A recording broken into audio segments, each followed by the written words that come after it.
نام تو نہیں جانتا، ہمارے جتنے بھی ذمہ داران ہیں اور ساتھ ہی ساتھ جتنے اساتذہ ہیں اور جتنے بھی اس مدرسے کو تعاون کرنے والے احباب ہیں، بھائی بہنیں ہیں، اللہ سب کو اپنی شان کے مطابق جزائے خیر عطا فرمائے۔ میں نے بڑی مشہور و معروف آیہ کریمہ کی تلاوت کی ہے، اور یہ آیت میں نے آج اس لیے پڑھی ہے کہ شعبان المعظم کا مبارک مہینہ شروع ہو چکا ہے، اور اس مہینے کی بڑی برکتیں ہیں۔ یہ مہینہ بخشش کا مہینہ ہے، یہ مہینہ مغفرت کا مہینہ ہے، یہ مہینہ نجات کا مہینہ ہے۔ اللہ تبارک و تعالیٰ نے اپنے محبوب صلی اللہ علیہ وسلم سے جو امت کی شفاعت کا وعدہ فرمایا کہ ہم آپ کو قیامت کے دن آپ کے سر پر تاج شفاعت رکھیں گے، اسی مبارک مہینے میں اللہ نے وعدہ فرمایا۔ اسی مبارک مہینے کے اندر آیت درود نازل ہوئی۔ یہ جو آیت ہم پڑھتے ہیں سورۃ الاحزاب کی، کہ اللہ رب العزت ارشاد فرماتا ہے کہ اے ایمان والو تم بھی خوب و خوب درود و سلام پڑھو۔ یہ جو آیت ہم پڑھتے ہیں جسے آیت درود کہتے ہیں، تو یہ آیت کریمہ بھی شعبان کے مہینے میں نازل ہوئی۔ شعبان کا مہینہ بہت برکت والا مہینہ ہے۔ اللہ کے رسول علیہ السلام نے فرمایا کہ شعبان میرا مہینہ ہے۔ اللہ کے رسول علیہ السلام نے شعبان کو اپنا مہینہ قرار دیا اور ارشاد فرمایا اس میں ایک رات ایسی ہے جسے نصف شعبان کہتے ہیں، یعنی شعبان المعظم کی 15ویں شب کہتے ہیں، جسے ہم اپنی زبان میں شب برات بھی کہتے ہیں۔ اس مبارک رات کے اللہ کے رسول صلی اللہ علیہ وسلم نے ارشاد فرمایا کہ بنو کلب کی بکریوں کے بالوں کی تعداد کے برابر اللہ اپنے بندوں کی مغفرت فرماتا ہے۔ جب لوگ یہ سنتے ہیں تو لوگوں کو شاید پتہ نہیں کیا فیل ہوتا ہے۔ اللہ رب العزت کتنی بڑی تعداد میں اپنے بندوں کی مغفرت کرتا ہے، بخشش فرماتا ہے، سب بخش دیے جاتے ہیں۔ جتنا کلمہ پڑھنے والے ہیں، جو کلمے کے تقاضے کے مطابق کلمہ پڑھتے ہیں، کلمے کے حق کے مطابق جو کلمہ پڑھتے ہیں، سب بخش دیے جاتے ہیں، سوائے چند بد نصیب لوگوں کے جن کی بخشش نہیں ہوتی، جن کی مغفرت نہیں ہوتی، جنہیں بخشا نہیں جاتا۔ اللہ اکبر، وہ چند لوگ ہیں اللہ مگر وہ بھی اگر رب تبارک و تعالیٰ کی بارگاہ میں صدق دل سے توبہ کر لیں تو اللہ تبارک و تعالیٰ ان کی بھی مغفرت فرمائے۔ میرے بھائیوں، یہ مغفرت کیا ہے، یہ بخشش کیا ہے، میں آپ کو پہلے یہ بتا دوں یہ مغفرت اور بخشش کسے کہتے ہیں، تاکہ آپ کو مغفرت کا اندازہ ہو جائے۔ دنیا سے جب بھی کوئی جاتا ہے ہم اس کے لیے ایک ہی دعا کرتے ہیں، اللہ اس کی مغفرت فرما دے۔ بہت دھیان سے سنیے گا، بہت دیر تک آپ کو میں امتحان میں نہیں رکھوں گا، اور موسم سردی کا ہے، جلدی سے گفتگو مکمل ہو جائے گی۔ مائک والے سے گزارش ہے کہ بالکل جو ہے وہ کم کر دیا جائے، آواز ٹکرائے گی تو بات سمجھ میں نہیں آئے گی۔ مقصد ہے بات سمجھ میں آئے۔ مائیں اور بہنیں بیٹھی ہیں، ان کی بھی توجہ چاہتا ہوں۔ مغفرت کسے کہتے ہیں، دو جملوں میں سمجھنے کی کوشش کریں۔ جس کی بھی مغفرت ہوتی ہے اس کو جنت مل جاتی ہے۔ مغفرت کا مطلب ہے جنت کا مل جانا، مغفرت کا مطلب ہے جنت میں داخل کر دیا جانا، مغفرت کا مطلب ہے عذاب سے نجات پا جانا، مغفرت کا مطلب ہے جہنم کی آگ سے محفوظ ہو جانا۔ میرے بھائیوں، کتنی اہم چیز ہے مغفرت، اسی لیے ہر مرنے والے کے لیے ایک دعا کی جاتی ہے، اللہ اس کی مغفرت فرما دے، اللہ اس کی بخشش فرما دے۔ اب آپ کو حیرانی ہوگی یہ سن کر، تعلیم امت کے لیے، بندوں کی تعلیم کے لیے اللہ نے اپنے محبوب سے فرمایا، محبوب آپ اللہ کی بارگاہ میں یوں عرض کریں۔ اللہ ارشاد فرماتا ہے وَقُلْ رَبِّ اغْفِرْ وَارْحَمْ وَأَنْتَ خَيْرُ الرَّاحِمِينَ، اے اللہ میری مغفرت فرما۔ اندازہ تو فرمائیں، جس کے سر پر تاج شفاعت رکھا گیا، جسے شافعی یوم النشور بنایا گیا، جس کے اشارے ابرو سے ہم جیسے کروڑوں کروڑوں کی بخشش ہوگی، ایک میں کیا میرے عصیاں کی حقیقت کتنی، مجھ سے 100 لاکھ تو کافی ہے اشارہ تیرا، تاکہ لوگوں کو مغفرت کی اہمیت سمجھ میں آ جائے۔ محبوب سے کہلوایا جا رہا ہے رب اغفر وارحم وانت خیر الراحمین، اللہ میری مغفرت فرما اور تو سب سے بڑھ کر رحم کرنے والا ہے، میری مغفرت فرما، مجھ پہ رحم فرما اور تو سب سے بڑھ کر رحم کرنے والا ہے۔ ذرا غور تو کریں، یہ رسول اللہ کی دعا ہے، اللہ میری مغفرت فرما، مجھ پر رحم فرما اور تو سب سے بڑھ کر رحم کرنے والا ہے۔ اس سے مغفرت کا اندازہ پتا کریں، رسول اللہ کی جو دعا کا حصہ ہے تعلیم امت کے لیے، اللہ نے ان کے ساتھ جو ہے خیر کا وعدہ کیا ہے، اللہ نے ان کے سبب سے ان کے اگلوں کے ان کے پچھلوں کی مغفرت کا وعدہ کیا ہے، لیکن اس کے باوجود بھی تعلیم امت کے لیے حضور سے دعا کروائی جا رہی ہے، اے اللہ میری مغفرت فرما۔ میرے بھائیوں، سب کو مغفرت کی فکر کرنی چاہیے، اس لیے کہ نام لے کر چند لوگوں کے ساتھ اللہ نے وعدہ کیا ہے کہ ان کی مغفرت کریں گے، ان کی مغفرت کریں گے، باقی اور دنیا میں نام لے کر کسی کے ساتھ وعدہ نہیں ہے۔ اللہ اکبر، یہاں ٹھہر کر کے غور کرنا، اللہ اللہ، دن دن پر کہے لگانے والوں، مذاق مستیوں میں اپنا وقت گزارنے والوں، دوسروں کی غیبت میں حسد میں اپنے وقت کو گزارنے والوں، ہماری مغفرت ہوگی یا نہیں ہوگی امید کی جا سکتی ہے، لیکن خوف بھی ہے۔ اللہ اکبر، ہزاروں سال عبادت کرنے والا بھی ہو سکتا ہے کہ بخشا نہ جائے، اور اگر بخشنے پر آئے تو کتے کو پانی پلانے والا بھی بخشا جائے گا، اور ہزاروں سال تک عبادت کرنے والا اللہ اکبر نہ بخشنا چاہے تو نہ بخشیں گے، بلکہ قرآن اٹھا کر پڑھے۔ اگر نبی کے بیٹے کو نہ بخشنا چاہے تو حضرت نوح علیہ السلام کے بیٹے کو بھی نہیں بخشا جائے گا، اس کو بھی جہنم میں داخل کیا جائے گا۔ میرے بھائیوں، یہ جو جنت کے سستے خواب دیکھ رہے ہو، خدا کے لیے اس محفل میں اپنے آپ کا احساس کر لو، اپنا احساس کر لو، مغفرت کی اہمیت جان لو، ذرا غور تو کریں، وہ خدا ہے خدا، وہ اللہ ہے اللہ، وہ غیور ہے غیور، اس سے بڑھ کر غیور کوئی نہیں ہے۔ اللہ اللہ، جب وہ نبی کے بیٹے کو جہنم میں ڈالے گا تو میری اور آپ کی اوقات کیا ہے؟ اللہ اللہ، اندازہ فرمائے، حضرت نوح علیہ السلام کوئی معمولی ہستی ہے، اولو العزم پیغمبر ہے، اولو العزم رسول ہے۔ اللہ اکبر، ان کا ایک بیٹا جس کا نام کنعان تھا اسے جہنم میں ڈالا جائے گا۔ نوح علیہ السلام کی بیوی کو اس کی مغفرت نہیں ہوگی، اس کو جہنم میں ڈالا جائے گا۔ لوط علیہ السلام کی بیوی، اس کی مغفرت نہیں ہوگی، اس کو بھی جہنم میں ڈالا جائے گا۔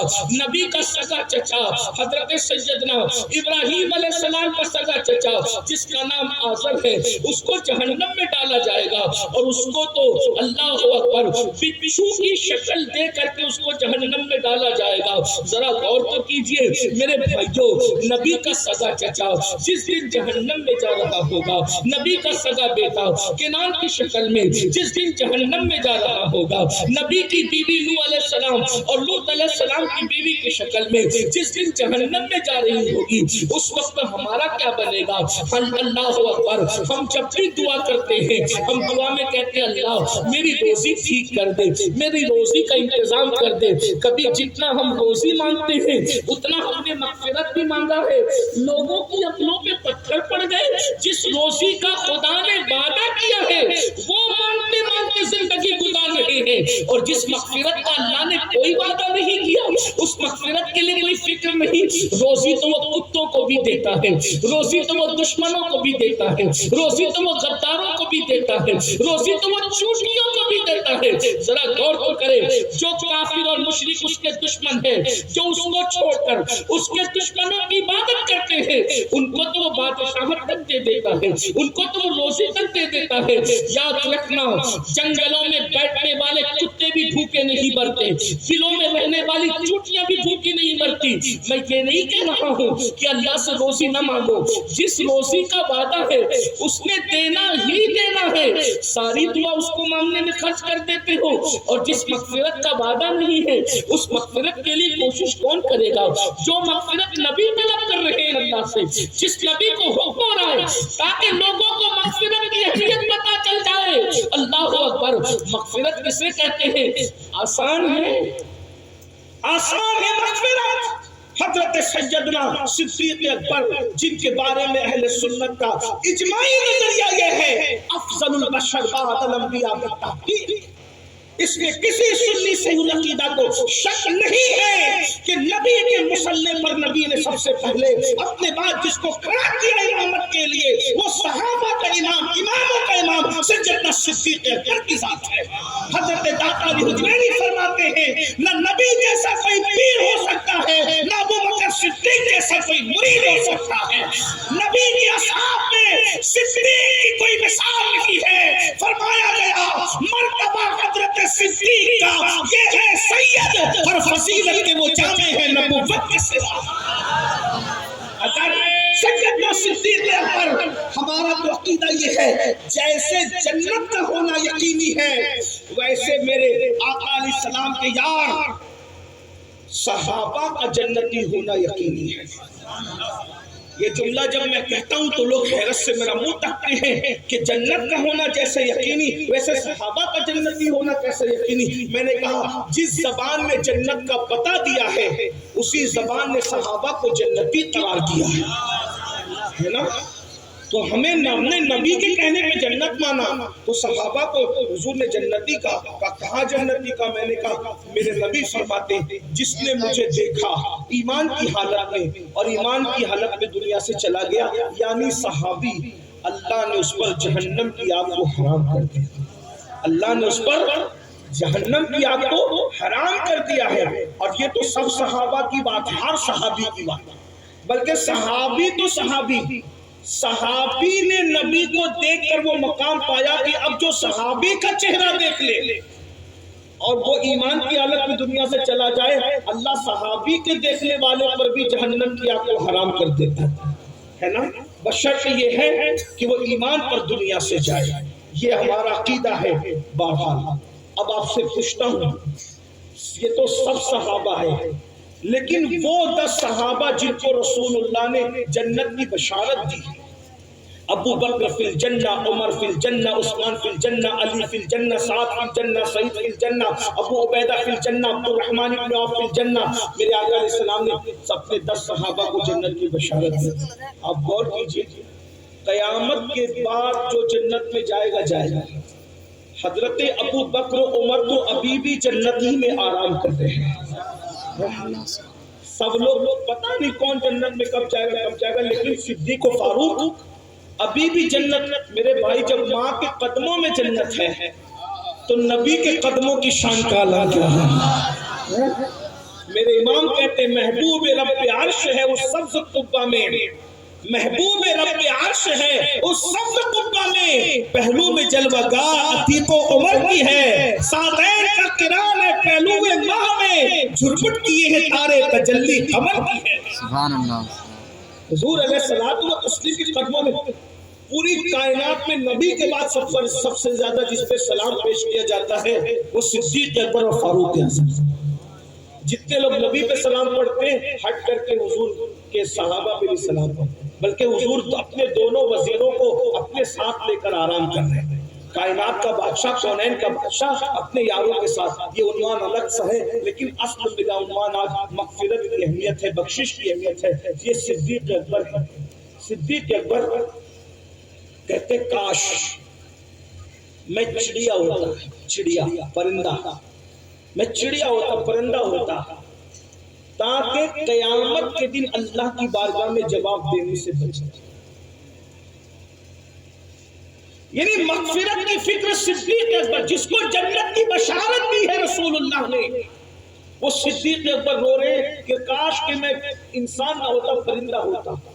ہمیں کبھی احساس نہیں ہوتا ہے بھائی ہم بہت دین سے دور ہیں اور پتہ نہیں ہمارے درمیان یہ کون لوگ آ جاتے ہیں اور آ کر کے کہتے ہیں کہ تم تو جنتی ہو، تمہیں کیا فکر ہے۔ جس کو رسول اللہ نے جنتی کہا وہ فکر کر رہے ہیں۔ اللہ کہہ رہا ہے فکر کرو یا ایھا الذین آمنوا، یا ایھا الذین آمنوا اتقوا اللہ ولتنظر نفس ما قدمت لغد۔ قرآن سے بات کیجئے، اللہ کہہ رہا ہے فکر کرو اے ایمان والو کل کے لیے کیا بھیج رہے ہو، قیامت کے دن کے لیے کیا بھیج رہے ہو، فکر کرو۔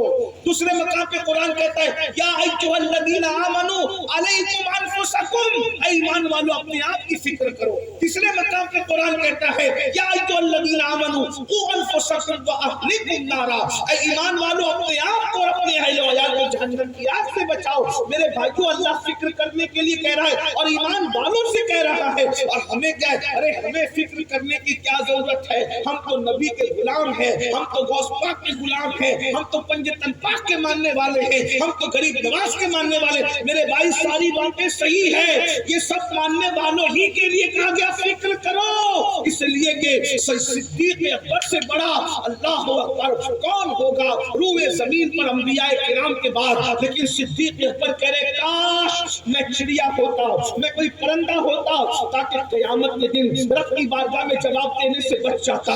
ایک مرتبہ سیدنا فاروق اعظم رو رہے ہیں، تن کا ہاتھ میں اٹھا کر کے میرے جوانوں سے توجہ چاہتا ہوں، میرے بھائیوں راتوں کو گندی فلمیں دیکھ کر گزارنے والوں، راتوں کو عیاشیوں میں گزار کر جنت کے خواب دیکھنے والوں، ماں باپ پہ ظلم کر کے جنت کے خواب دیکھنے والوں، کانوں میں ایئر فون لگا کر کے گانے سن سن کر اپنا وقت گزار کر جنت کے خواب دیکھنے والوں، یہ جن کو رسول اللہ نے جنت کی بشارت دی۔ اللہ اکبر، عمر ابن خطاب سے بڑا بھی پیر کسی کو نصیب ہوا ہے۔ اللہ اکبر، فاروق اعظم کے مرشد سے بڑا بھی مرشد کسی کا ہے۔ اللہ اللہ، یہ صرف فاروق اعظم ہے۔ تین کا ہاتھ میں لے کر کہتے ہیں کاش عمر انسان بنا کر پیدا نہ کیا گیا ہوتا، عمر ایک دن کا ہوتا جس کو لوگ جلا دیتے اور عمر کا قصہ تمام ہو جاتا، تاکہ قیامت کے دن عمر اللہ کی بارگاہ میں جواب دینے سے بچ جاتا۔ تو لوگ کہتے ہیں امیر المومنین، آپ کو تو رسول اللہ نے جنت کی بشارت دی۔ ان کی سوچ دیکھو، جو جتنے بڑے ہوتے ہیں ان کی سوچ کتنی بڑی ہوتی ہے، غور کیجیے۔ امیر المومنین، آپ کو تو رسول اللہ نے جنت کی بشارت دی۔ اب فاروق اعظم کہتے ہیں ہاں بالکل نبی نے جنت کی بشارت دی، نبی نے یہ کہا ہے نا۔ دھیان سے سننا، غور سے سننا، میں اپنے علماء کی اس لیے توجہ چاہتا ہوں کہ میں بہت نازک بات کر رہا ہوں، اگر غلطی کروں تو میری اصلاح کر دیں، بہت بڑی بارگاہ میں بات کر رہا ہوں۔ فاروق اعظم سے کسی نے کہا آپ کو تو رسول اللہ نے جنت کی بشارت دی ہے، پھر آپ کہتے ہیں کیوں رو رہے، کیوں رو رہے، جہنم کے خوف سے کیوں رو رہے؟ فرماتے ہیں نبی نے تو جنت کی بشارت دی ہے، یہ کہا کہ تو جنت میں جائے گا، لیکن یہ تو نہیں کہا نا کہ جہنم سے گزارے بغیر جنت میں جائے گا۔ نبی نے کہا جنت میں جائے گا تو عمر جنت میں ضرور جائے گا، عمر کا ایمان ہے، لیکن ہو سکتا ہے کہ عمر کی کسی لغزش پر اللہ پکڑ کر لے اور پہلے جہنم میں ڈالے۔ اس لیے کہ کچھ مومن اور جنتی ایسے بھی تو ہوں گے کہ پہلے جن کو جہنم میں ڈالا جائے گا اور گناہوں کا میل چھڑا کر اس کو جلا جلا کر کے اس کو اللہ اکبر اذیت پہنچا کر پھر اس کے گناہوں کی سزا بھگت کر وہ جنت میں جائے گا۔ لوگوں نبی نے تو جنت میں جانے کی بشارت دی ہے، لیکن یہ تو نہیں کہا نا کہ تو جہنم سے گزارے بغیر جنت میں چلا جائے گا۔ اس لیے میں روتا ہوں کہ اللہ مجھے جہنم سے گزار کر جنت میں نہ ڈالے۔ حالانکہ ایسا نہیں ہوگا، مگر جن کے رتبے ہیں سوا ان کو سوا مشکل ہے۔ میرے بھائیوں بس میں اپنی گفتگو سمیٹتے ہوئے، آج ہمارے نزدیک ہر دعا کی اہمیت ہے۔ ہم بچے مانگ رہے ہیں، ہم بیوی مانگ رہے ہیں، ہم روزی مانگ رہے ہیں، ہم عزت مانگ رہے ہیں، ہم سب کچھ مانگ رہے ہیں۔ اگر ہم محنت نہیں کرتے تو مغفرت مانگنے میں محنت نہیں کرتے۔ میرے بھائیوں مغفرت مانگو، یہ مغفرت کی دعا رسول اللہ کی دعا ہے، حضور کو کہا جا رہا ہے آپ مغفرت کی دعا کیا کریں، اپنے لیے آپ مغفرت کی دعا کریں۔ جن کے صدقے میں اگلے پچھلوں کو بخش دیا گیا، جس کے سر پر شافعی یوم النشور کا تاج سجایا گیا، جس کے اشارے سے ہم جیسے بخشے جائیں گے، ان کو کہا جا رہا ہے قل رب اغفر وارحم وانت خیر الراحمین۔ میرے بھائیو اللہ کی بارگاہ میں بہت مانگو۔ امام اہل سنت سیدی اعلیٰ حضرت کی سیرت کو ہم نے پڑھا، ہمیں پتہ چلا، امام کو جیسی پتہ چلا کہ یہ اللہ کا ولی اور مقرب بندہ ہے، اس کے پاس گئے تو ایک ہی دعا کرائی کہ احمد رضا رضا کی مغفرت کی دعا کر دو، احمد رضا کی بخشش کی دعا کر دو۔ آج ہمارے نزدیک شاید مغفرت کی اہمیت نہ رہ گئی۔ یاد رکھنا جس کو مغفرت ملی اس کو سب کچھ مل گیا۔ دو باتیں عرض کر کے اپنی بات ختم کرتا ہوں اور اپنی بات کو مکمل کرتا ہوں۔ یاد رکھنا جتنے بڑے بڑے ہیں سب کی دعاؤں کا حصہ تھا، وہ مغفرت کی دعا کرتے تھے۔ ابراہیم علیہ السلام کی دعا اٹھا کر کے دیکھ لیں، حضرت ابراہیم علیہ السلام دعا کرتے ہیں اللہم اغفر لی ولوالدی، اللہ اکبر، اے اللہ میری مغفرت فرما اور میرے ماں باپ کی مغفرت فرما۔ میرے آقا صلی اللہ علیہ وآلہ وسلم کے پیارے دیوانوں اندازہ تو فرمائیں، اسی طرح اور انبیاء کرام کی دعائیں بھی آپ اٹھا کر کے دیکھ لیں، وہ مغفرت پر بہت زور دیتے تھے۔ اور آج 2 شعبان المعظم کا دن گزرا، آج 2 شعبان المعظم کا دوسری شعبان گزر گئی۔ تمہیں پتا ہے یہ 2 شعبان کیا ہے؟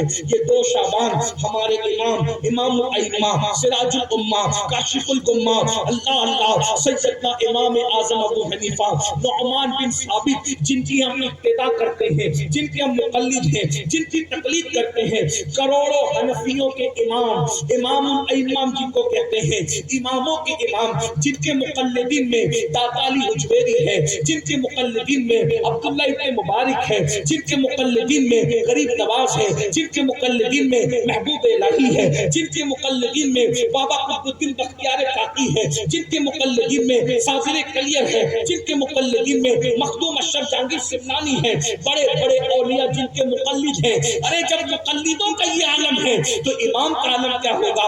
امام اعظم ابو حنیفہ، آج 2 شعبان المعظم کو آپ کا وصال ہوا ہے، آپ کی شہادت ہوئی ہے، آج امام اعظم کی شہادت کا دن ہے۔ امام اعظم کو زہر دے کر کے جیل کے اندر شہید کیا گیا، آپ کو پتا ہے، مگر بہت معافی کے ساتھ اللہ اکبر، میں چاہتا ہوں کہ یہ بات نہ کروں لیکن میرا دل نہیں مانتا، سوچتا ہوں کہ اللہ کی بارگاہ میں جواب دہی کے تصور سے یہ بات میں کہہ ہی دوں ورنہ میرے دل پہ بوجھ رہے گا۔ بہت معافی کے ساتھ جو تمہاری گلی محلے کے پیر ہیں ان کی جب وہ انتقال کا دن ہوتا ہے تو تمہارے گھر میں جو ہے فاتحہ اور نیاز کا اہتمام ہوتا ہے۔ جس امام کے مسلک پر نمازیں پڑھتے ہو، روزے رکھتے ہو، حج کرتے ہو، زکوٰۃ دیتے ہو، کیا اس امام کا دن بھی تمہارے گھر میں آج منایا گیا؟ یہ اتنی بے حس قوم ہے کہ گلی کے ننگے دھڑنگے پیروں کا دن تو مناؤ گے لیکن جو پیروں کا پیر ہے امام اعظم ابو حنیفہ، جو غریب نواز اور محبوب الہی کا بھی امام ہے، جو داتا علی حجویری کا بھی امام ہے، اس امام کا دن نہیں منا رہا ہے صوفی، سناٹا ہے۔ کس منہ سے اپنے آپ کو حنفی کہتے ہو؟ تمہیں شرم نہیں آتی؟ تمہاری مسجدوں کے اندر اپنے امام کے لیے تم فاتحہ نہیں کر سکتے؟ تم اپنے امام کے لیے اس کا دن نہیں منا سکتے؟ ذرا بتاؤ تو صحیح۔ اللہ اکبر، اگر امام اعظم کی فکر کو نکال دو تو تم 2 رکعت نہیں پڑھ سکتے صحیح طور پر، تذبذب کا شکار ہو جاؤ۔ فکر امام اعظم کو نظروں سے اوجھل کر دیا جائے تو تمہارا وضو معتبر نہ رہے، مشکوک ہو جاؤ وضو کے معاملے میں۔ لیکن اتنے احسان کرنے والے، ہر احسان کرنے والوں کے ساتھ تم نے احسان فراموشی کی ہے، سب کے ساتھ احسان فراموشی۔ یہ تو آج 2 تاریخ کو جلسہ انگریزی تاریخ کے حساب سے وہ اتفاق آ گیا 2 تاریخ، تو آج میں ان کا ذکر کروں۔ اللہ کا شکر ہے ہم اپنے شہر میں ہر سال اپنے امام اعظم کا جشن مناتے ہیں، اور آپ سے بھی کہتا ہوں اتنے سب کا مناتے ہو اپنے امام کا بھی کبھی دن مناؤ اور لوگوں کو بتاؤ امام اعظم کیا ہے، امام اعظم کیا ہے بتاؤ لوگوں کو۔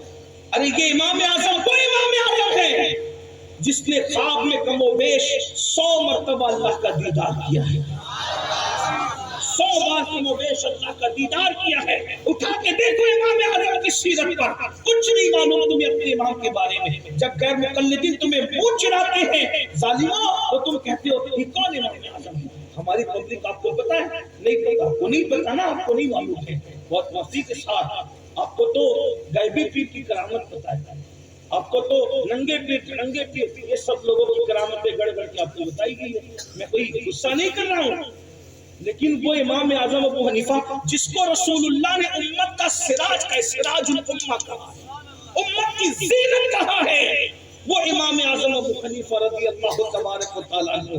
امام اعظم ابو حنیفہ وہ ہیں جن کے بارے میں یہ لکھا گیا کہ ان کے دور میں ان سے بڑا متقی اور عالم دیکھا نہیں گیا، ان کے اساتذہ بھی ان کے علم پر اعتماد کرتے تھے۔ اور امام اعظم کے اساتذہ کو بھی اگر مسئلہ پوچھنا ہوتا تو وہ امام اعظم سے پوچھا کرتے تھے. جب سب معاملے میں مسئلے کے حوالے سے لوگ مایوس ہو جاتے تو امام اعظم کے پاس آتا. ایک بات میرے عنوان کے مطابق نہیں ہے لیکن میں آپ سے عرض کرتا ہوں کیسے تھے امام اعظم کا دماغ کیسے چلتا تھا. اللہ نے ان کو کتنا نوازا تھا. ان کے استاد تھے امام اعمش. امام اعظم کے استاد تھے. سن لے بات آگئی الگ میرے عنوان سے متعلق نہیں ہے, عنوان سے متعلق دوسری بات ہے مگر دو بات کرنا تھا. اگر اجازت دے تو یہ تیسری بات پہلے کر دوں اپنے امام سے متعلق. اور آج سے میں آپ کو یہ ٹاسک دے کر کے جا رہا ہوں کہ 2 شعبان کو انوار مدینہ والے تو جشن امام اعظم ضرور منائیں گے اور اس میں امام اعظم کی سیرت بیان ہوگی. بہت معذرت کے ساتھ آپ برا نہیں مانیں, ہم نے اپنے محسنوں کو بلایا ہے. اگر یہی حال رہا تو آئندہ امام اعظم کو جب تم نہیں جانتے تو تمہاری نسلیں کیا جائیں, اور جب نہیں جانو گے تو یہ جو غیر مقلدین بھوکتے ہیں تمہارے امام پہ کہ ان کو 21 حدیثوں سے زیادہ نہیں آتا, کیا بتائیے کیا. بلکہ میرے بھائی تم امام اعظم کا ذکر کیا نہیں کر رہے ہو, تم تو اپنے نبی کا ذکر بھی نہیں کرتے. چھوڑیے اب کیا بات ہے, باتیں پھر باتیں ہیں. پھر یہ دل کا زخم کھلے گا تو باتیں اور باہر آئیں گی. جو قوم اپنے نبی کا ذکر نہ کرے وہ قوم اپنے امام اعظم کا کیا ذکر. سب الجھے ہوئے ہیں, اغیار محرومہ سے بھی آگے نکل گئے, الجھے ہوئے ہیں صبح کی پہلی کرن میں. ہم اپنے نبی کے بارے میں کیا جانتے ہیں, بتاؤ کیا جانتے ہیں؟ حضور کے والدین کے بارے میں کیا پتہ ہے, حضور کی بیویوں کے بارے میں کیا پتہ ہے, حضور کی شہزادیوں کے بارے میں کیا پتہ ہے, شہزادوں کے بارے میں. جس کی کرکٹ تمہیں پسند ہے اس کا پورا نسب خاندان پتہ ہے, جس کا کلمہ پڑھتے اس کے بارے میں کچھ نہیں پتہ ہے, جو ہیرو کو پسند کرتے اس نچنیا کے بارے میں سب پتہ ہے. مسلمان کا بیٹا ہے کہ کافر کا بیٹا ہے, شادی کہاں کی ہے نہیں کی ہے, کتنی بیوی ہے کتنے بچے, سب پتہ ہے. جس کی فلم دیکھتے اس کے بارے میں سب پتہ ہے, جس کا کلمہ پڑھتے اس کے بارے میں کچھ نہیں پتہ ہے. اب بتائیے ہم سے بڑھ کر بے وفا کون, ہم سے بڑھ کر ناہنجار کون؟ پھر کہتے ہم برباد ہو رہے. کیوں نہ برباد ہو, جو تمہارا سب کچھ تھا تم اسی سے دور ہو گئے. جس نے تمہاری پیدائش سے 1500 سال پہلے تمہارے لیے پوری رات ہاتھ اٹھا کر کے مغفرت کی دعائیں کی ہے, اس کو بھول گئے. امام اہل سنت کو کہتے جو نہ بھولا ہم غریبوں کو رضا, یاد اس کی اپنی عادت کیجیے. جو معراج پہ گئے تو براق پہ بیٹھنے سے پہلے امت کو یاد کیا, پیدا ہوئے تو امت کو یاد کیا, پوری زندگی امت کو یاد کیا, خدا سے ملے تو امت کو یاد کیا. حتیٰ کہ جب قبر انور میں رکھے جا رہے تھے تو بھی امتی کہتے, اور قیامت کے دن اٹھیں گے تو بھی امتی کہتے تھے. اور ہمیں کیا ہو گیا ہے, ہم تو نبی کا بھی ذکر نہیں کرنا چاہتے. کبھی ایک جلسہ زندگی میں اس طرح کر لیا کرو کہ اس میں مقرر کو کہو کہ حضور کے ذکر کے سوا کسی کا ذکر نہیں کرنا, حضور کی سیرت بیان ہے. کبھی ایسا بھی پروگرام کرو. ہمارے سب سے بڑے مرشد ہمارے نبی, بھائی سب کا ذکر کرو, میں منع نہیں کر رہا ہوں. دنیا میں احترام کے قابل جتنے لوگ میں سب کو مانتا ہوں مگر مصطفیٰ کے بعد سب عزت دار ہیں, لیکن میرے نبی کے بعد ہے, بلکہ ساری عزت نبی کے قدموں سے وابستہ ہے. خدا کی عزت کی قدم قسم, عرش کو بھی اگر عزت ملی ہے تو میرے نبی کی وجہ سے ملی ہے, اور کعبے کو بھی عزت ملی ہے تو میرے نبی کی وجہ سے ملی ہے. میرے امام کہتے ہیں عرش حق ہے, مسند رفعت رسول اللہ کی, دیکھنی ہے حشر میں عزت رسول اللہ کی, اور انبیاء کی بھی عزت میرے نبی کی وجہ سے ہے. وہ جہنم میں گیا جو ان سے مستغنی ہوا, اے خلیل اللہ کو حضرت رسول اللہ.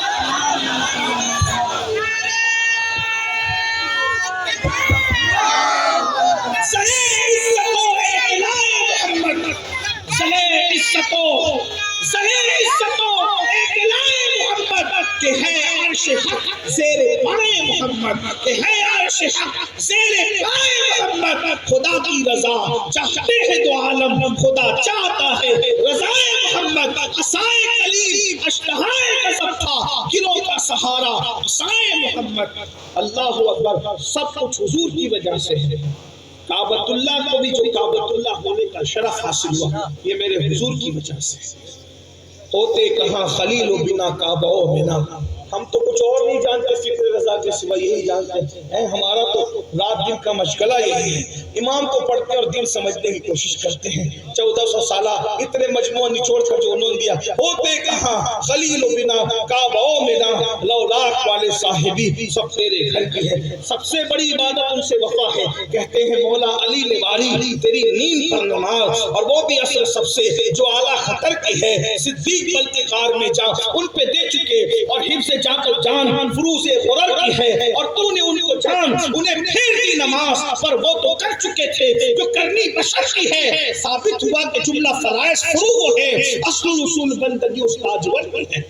سب کچھ تو نہیں کا ان سے وفائی سب کچھ سب سے بڑی عبادت ان سے وفائی. لیکن ایک جلسہ بھی اپنے نبی کے نام کا نہیں کر رہے ہو اور اگر کر رہے ہو تو اس میں نبی کا ذکر نہیں کر رہے ہو. یہ میدان محشر میں آپ کو جواب دینا پڑے گا. جو جس کی زندگی کا عنوان امتی امتی تھا پیدا ہوئے تو آخری دم تک امتی امتی ظاہری کرتے رہے اور امتی امتی ہر جگہ امت امت امت امت امت اور امت نبی نبی کرنا بھول گئی. کتنے صنم پال لیے ہیں کہ نبی کو بھول گئے ہیں. سب لوگ اپنے اپنے صنم میں مبتلا ہے. اور چھوڑ بھائی سب صنم کی بات. ہم اصنام پرستی کے قائل نہیں ہیں. باطل دوئی پرست ہے حق لا شریک ہے. اتنے صنم نہ رکھو دل میں. ارے ایک ہی کے لیے دل میں جگہ بنا لو بیڑا پار ہو جائے. امام کہتے ہیں انہیں جانا. شیر پڑھ کے بڑا لطف لیتے کبھی عمل بھی کیا. انہیں جانا انہیں مانا نہ رکھا غیر سے کام للہ الحمد میں دنیا سے مسلمان گیا. اور دل ہے وہ دل جو تیری یاد سے معمور رہا. صرف کوئی دل ہے وہ دل جو تیری یاد سے معمور رہا. سر ہے وہ سر جو تیرے قدموں پہ قربان گیا. آہ وہ آنکھ کے ناکام تمنا ہی رہی. ہائے وہ دل جو تیرے در سے پرارمان گیا. انہیں جانا انہیں مانا نہ رکھا غیر سے کام للہ الحمد میں دنیا سے مسلمان گیا. یہ جو رونا رو رہے ہو نا اخبارات میں ٹی وی چینلوں پر جلسوں میں کہ قوم مرتد ہو رہی ہے قوم مرتد ہو رہی ہے بیٹیاں بھاگ رہی ہے بیٹیاں مرتد ہو رہی ہے. خدا کی سب کی قسم ہماری نسل کبھی مرتد نہ ہو اگر ہم ان کے دل میں نبی اعظم کی محبت پلا دیں حضور کا عشق پلا دیں حضور کی عظمت پلا دیں. اس لیے کہ لوگ ادھر سے ادھر کیوں بھاگ رہے ہیں. یہاں سے زیادہ حسن کئی اور جگہ دکھایا جا رہا ہے اس لیے لوگ ادھر بھاگ رہے ہیں. اگر دل میں نبی کو بسا دیا گیا ہوتا تو کوئی کہتا کہ ہمارا فلاں تو ہمالیہ اٹھاتا ہے تو اس کا دل کہتا کسی کا فلاں ہمالیہ اٹھاتا ہے. لیکن میرا جو نبی ہے وہ کوئی اشارے سے چار کو دو ٹکڑے کر دے گا. کسی کی ہتھیلی میں اتنی طاقت ہے تو میرے محبوب کے اشارے میں اتنی طاقت ہے. اور جب اس کے اشارے میں اتنی طاقت ہے تو ان کی ہتھیلی میں کیا طاقت ہوگی.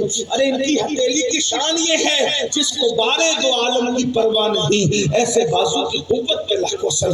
جس کا غلام اور جس کا چھوٹا بھائی ایک ہاتھ میں 150 من کا خیبر اکھاڑ کر کے پھینک دے تو اس نبی پاک کی طاقت و قوت کا عالم کیا ہوگا. بات دور نکل گئی. میں آپ سے کہہ رہا ہوں اپنے بزرگوں کو یاد آنا اپنے بچوں کو بزرگوں سے وابستہ رکھو اور یہ اسی وقت ہوگا جب ان کا ذکر ہوگا. تو کیا عرض کر رہا تھا. امام اعظم کے استاد ہیں امام اعمش. امام اعمش بہت بڑے علامہ عالی امام بہت بڑے امام بہت بڑے امام. ان کی بیوی سے نہیں جمتی تھی. زگ ہوتی تھی ہمیشہ زگ ہوتی تھی. سمجھتے زگ سمجھتے ہر گھر میں تو میں بیوی کے ساتھ ہوتی رہتے اور ہونا بھی چاہیے اس لیے کہ محبت ہی میں کچھ زگ بھی ہوتی ہے جس میں صرف میٹھی میٹھی باتیں منافقت ہوتی ہے. محبت میں کھٹی میٹھی چلتی رہتی ہے. ہاں ہونا چاہیے لیکن میاں بیوی کا جھگڑا دودھ کی طرح رہتا ہے. جیسے دودھ ابلتا ہے لیکن پھر وہ ہانڈی سے باہر نہیں آتا. عام ہوشیار لوگوں کی ہانڈی سے باہر نہیں آتا. وہ آگ ہٹا دو تو فوراً نیچے چلا جاتا ہے. ایسے میاں بیوی کا جھگڑا بھی کبھی ہونا نہیں چاہیے اور وہ تو اس میں لذت ہو. اماں عائشہ صدیقہ کہتی ہے کہ حضور ہم سے کبھی نہیں لڑتے تھے لیکن ہم حضور سے لڑ لیتے. ہائے ہائے یہ میرے نبی کی شان. اور ہم لڑتے بھی تھے اور روٹ کے بیٹھ بھی جاتے تھے اور حضور ہم کو منانے آیا کرتے. پتا چلا لڑنا نبی کی سنت نہیں ہے، بیویوں کو منانا نبی کی سنت۔ تو کھانے سے پہلے نمک چکھنے کی سنت یاد ہے نا، تو بیوی کو منانے کی سنت بھی یاد کرو، یہ بھی سنت ہے۔ سروں پہ امامہ باندھنا ہی سنت نہیں ہے، بیوی لڑ کے بیٹھ جائے تو اس کو منانا بھی سنت ہے۔ روٹھنے کا سبب تو تم جانو، ہم تو مصروف ہیں منانا ہے۔ لڑنے میں مزہ نہیں آتا، محبوب کو منانے میں جو مزہ ہے پھر وہ الگ ہے۔ ادھر سے ان کا نخرے کرنا، ادھر سے ہمارا منانا، پھر اس کی بھی ایک لذت ہے۔ یہ صرف محبت والے جانتے ہیں، یہ ان کو کیا خبر جو ظالم اور چنگیز اور ہلاکو خان کے جانشین ہے، یہ تو ان کو مزہ آتا ہے نا جو علی اور نبی کے جانشین ہے، جو علی اور نبی سے محبت کرنے والے ہیں۔ بہرحال امام اعمش کے گھر میں تو میں لگی رہی، بہت بڑے علامہ عالم تھے۔ اب لڑتے جھگڑتے زندگی گزر گئی، بیوی ہو گئی بوڑھی۔ اب بڑھاپے میں امام اعظم کا دماغ، امام اعمش کا دماغ جو ہے وہ کچھ چڑچڑا ہو گیا، تو چڑچڑے پن میں کہہ دیا امام اعمش نے کہ تم ہمیشہ لڑتی رہتی ہو اور مجھ سے بات بند کر دیتی ہو، اب اگر تم نے خود سے پہلے مجھ سے بات نہیں کی تو طلاق۔ بڑی بھی نے سوچا، بڑے میاں کو چھیلتے چھیلتے بڈھی ہو گئی، اور آج انہوں نے کہہ دیا کہ تو مجھ سے پہلے جب تک خود سے بات نہیں کرے گی تو طلاق۔ اور یہ ٹائم کب تک دیا؟ فجر کے وقت تک، فجر کا ٹائم شروع ہونے، یعنی فجر کا ٹائم شروع ہونے سے پہلے اگر تو نے مجھ سے خود سے بات نہیں کی، یعنی اپنی آنا کو مٹی میں نہیں ملایا تو طلاق۔ بڑی بھی نے سوچا رات بھر بات نہیں کرنا ہے، کیا ہوگا؟ طلاق پڑ جائے گی۔ طلاق پڑ جائے گی تو میں اپنے بھائی کے گھر جا کے بڑھاپے میں سکون سے رہو گی اور امام اعمش سے چھٹی مل جائے۔ اب امام اعمش نے بول تو دیا، بڑی بی کے غرور کو زمین میں دفن کرنے کے لیے، وہ بڑی بی بھی امام اعمش کی بیوی تھی، سوچا آپ تو بات کریں گے ہی نہیں اور طلاق ہونے دیں گے۔ اب طلاق ہوگی، ہم سکون سے اپنے بھائی کے گھر جا کے رہیں گے، بڑے میاں کو چھوڑ دیں گے۔ امام اعمش نے بول تو دیا غصے میں، لیکن دل کے اندر محبت تھی تو دل بے چین ہوا۔ انہوں نے طے کر لیا کہ بات نہیں کرنا، کنیز کو بھیجا، بولو بھائی بولو بات کر لو تاکہ طلاق نہ پڑے گا۔ نہیں، ہم تو بات نہیں کریں گے، طلاق پڑھنی چاہیے تاکہ بڑے میاں سے نجات ملے۔ اس کو بولا کام نہیں بنا۔ امام اعمش نے سوچا جہاں علمی لحاظ سے کام بگڑتے ہو، اگر وہاں کوئی کام بنا سکتا ہے تو امام اعظم ہی بنا سکتا ہے۔ امام اعظم پر ان کے استادوں کو بھی کتنا اعتماد تھا، ذرا غور کیجیے، ہمارے امام اعظم ہے۔ امام اعمش کہے بھی دیکھو میں نے بہت جتن کر لیے، نعمان کچھ ہاتھ نہیں آ رہا ہے، اب میں نے بول دیا اب وہ بات نہیں کرے گی فجر تک تو طلاق ہو جائے گی، بڑھاپے میں مزہ نہیں آئے گا بیوی کے بغیر۔ اتنے بڑھاپے میں جب کہ بال بال سب سفید ہو گئے تو دوسری بیوی کیسے ہوگی؟ جو بھی معاملات ہو سکتے تھے، اب میں کیا سکتا۔ لیکن بہرحال امام اعظم نے کہا استاد جی آپ جائیے آرام سے سوئیے، انشاءاللہ طلاق نہیں پڑے گی، آپ جائیے۔ استاد کو اتنا اعتماد تھا امام اعظم پہ، اس نے کہہ دیا تو ایک کچھ نہ کچھ کریں گے۔ بھائی صرف کتاب سے ہی تو کام نہیں چلتا نا، کتاب کے ساتھ اللہ فہم دیتا ہے ہر ایک کا۔ کتاب میں وہی لکھا ہے جو لکھا ہے، لیکن فہم سب کا الگ ہے۔ لوگ مولا علی سے کہتے ہیں کہ تمہارے پاس کوئی اور بھی قرآن ہے اس قرآن کے علاوہ جو آپ اس طرح کی بات کرتے ہیں؟ کہا نہیں، قرآن تو یہی ہے، نبی نے سب کو ایک ہی قرآن دیا ہے، لیکن نبی کے صدقے میں اللہ نے ہمیں لوگوں سے زیادہ فہم عطا کیا ہے، تو ہم اس سے نئے نئے موتی چن کر کے نکال لیا کرتے ہیں۔ قرآن وہی ہے، قیامت تک ایک ہی کتاب ہے، کوئی دوسری کتاب نبی نے نہیں دی، لیکن فہم اللہ نے سب کو الگ الگ عطا کیا۔ اللہ نے سوچ سب کو الگ الگ عطا فرمائی، تدبر سب کو الگ الگ عطا فرمائے۔ تو امام اعمش کے استاد، امام اعظم کے استاد امام اعمش گھر چلے گئے، جا کے سو گئے۔ امام اعظم نے اپنے شاگرد کو بلا کے ادھر آؤ، وہ آئے، کہا فجر کا ٹائم شروع ہونے سے پہلے امام اعمش کے گھر کے بازو میں جو مسجد ہے نا، اس کے مینار پہ چڑھ کے تم کو اذان دینا ہے، فجر سے پہلے اذان دینا ہے، تھوڑی دیر پہ۔ ٹھیک ہے، استاد نے کہہ دیا شاگرد کو، شاگرد گئے چند منٹ پہلے، فجر سے چند منٹ پہلے امام اعمش کی مسجد کے مینار پہ کھڑے ہو کے اذان دے لگے۔ جیسے اذان دی بڑی بھی خوش ہو گئی، اب آ گیا نا فجر کا وقت، ہم نے بات نہیں کیا، طلاق واقع ہو گئی۔ امام اعمش کے پاس گئی، مبارک ہو حضرت جی، اب ہم جا رہے ہیں اپنے بھائی کے گھر، آپ نے کہا تھا نا فجر تک بات نہیں کرے گی وہ طلاق واقع ہو جائے گی، ہم نے بات نہیں کی، اب ہم چلے، اب اس نے بات تو کر لیا، اتنے میں دروازے پہ دستک ہوئی، دروازہ کھلا، امام اعظم نے کہا مبارک استاد جی طلاق واقع نہیں ہوئی الحمدللہ، کیونکہ ابھی فجر میں ٹائم باقی ہے اور بڑی بڑی نے بات کر لی ہے۔ لیکن یہ امام اعظم ہے، یہ امام اعظم کی شان ہے۔ غور فرمائیں جو مسئلہ استاد حل نہ کر سکے میرے امام اعظم نے حل کیا۔ یہ اپنا نصیب ہے کہ اللہ نے ہمیں نبی دیا تو رسول اعظم دیا، امام دیا تو امام اعظم دیا، پیر دیا تو غوث اعظم دیا، خواجہ دیا تو خواجہ اعظم دیا، اور مجدد دیا تو 14ویں صدی کا مجدد اعظم۔ ہمارے یہاں کوئی چھوٹی چیز ہے ہی نہیں، تو یہ امام اعظم ہے۔ بہرحال بات دور نکل گئی، جو دو باتیں کرنی تھی میں بات ختم کروں کہ ہر بزرگ مغفرت کی دعا اپنے لیے کرتا تھا۔ یہ ہمارے امام اعظم ہے جو 61 مرتبہ قرآن 61 قرآن رمضان شریف کے ایک مہینے میں ختم کرتے تھے۔ بس میری بات پوری ہو رہی ہے، مغفرت کی دعا کی اہمیت سمجھ لو، بات پوری ہو جائے۔ بہنوں کی بھی توجہ، مغفرت کے لیے زیادہ کوشش کرو۔ اللہ کے رسول علیہ السلام فرماتے ہیں ایک دن میں 70 اور 100 مرتبہ استغفار میں خود کرتا ہوں۔ حضور فرماتے ہیں ہمیں کوئی توجہ نہیں ہے، اس کی طرف توجہ کیجئے۔ تو امام اعظم کا ذکر چل رہا تھا، 100 بار اللہ کا دیدار کم و بیش خواب میں کیا، اس کے نور کو دیکھا، اس کی تجلی کو دیکھا۔ 61 مرتبہ رمضان شریف میں ہر سال قرآن ختم کرتے تھے، ایک دن میں، ایک رات میں اور ایک تراویح میں۔ پوری زندگی میں ہزاروں بار قرآن ختم کی، اور زندگی کے آپ نے 40 سال سے زائد ایسے گزارے کہ روزہ رکھتے تھے، نہ گھر والوں کو پتہ چلتا تھا، نہ شاگردوں کو پتہ چلتا تھا۔ کیوں؟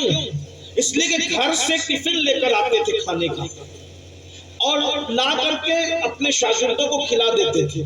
تو شاگرد سمجھتے تھے گھر سے کھا کے آیا، اور گھر والے سمجھتے تھے کہ ٹفن لے کے گئے تو جا کر کے اپنے مدرسے میں کھایا، نہ گھر والوں کو پتہ نہ باہر والوں کو پتہ، ایسے روزہ رکھتے تھے۔